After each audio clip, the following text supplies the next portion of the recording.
Je suis venu voir si tu as une bonne vue. Tu n'as pas de lunettes, tu vois bien. Oui. Donc là, j'ai une petite corne. Là, j'ai une moyenne. Et là, j'ai une grande. Voilà. Donc la petite est pliée en deux. La moyenne et la grande. 1, 2, 3. Et j'obtiens 3 moyennes. C'est étonnant ça, hein? J'y suis venu par une amie qui était Blues Rose et qui me connaissait, qui savait que je faisais des tours de magie. Et comme chez les Blues Rose, il n'y a pas beaucoup d'hommes non plus, donc j'avais 2 avantages, homme et magicien.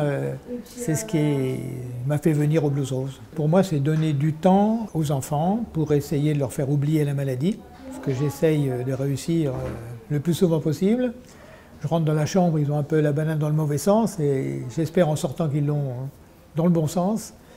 Et c'est le plaisir, c'est ce que me renvoient aussi les enfants lorsque j'ai pu un peu animer dans la chambre. J'essaye toujours de me remettre un petit peu en cause, donc j'ai ajouté à la magie la sculpture sur ballon, et puis je ne fais pas aussi que de la magie.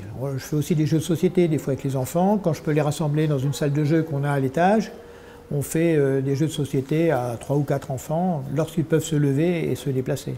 Qu'est-ce qu'il y a dans les chapeaux de magicien d'habitude? Ça, je sais pas comment dire. Un lapin? Oui. Il faut un peu aussi revenir à des fondamentaux et consacrer son temps aux autres, ça donne beaucoup aussi pour soi-même. Pour son équilibre, c'est bon aussi. C'est très très utile et il n'y a pas assez de personnes même qui s'y engagent. Un petit déclencheur, oui, ça peut aider. Quelqu'un qui vous met le pied à l'étrier.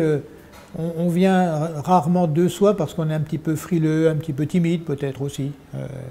Avec une personne qui vous pousse, ça aide bien. Ouais. On va passer les dents.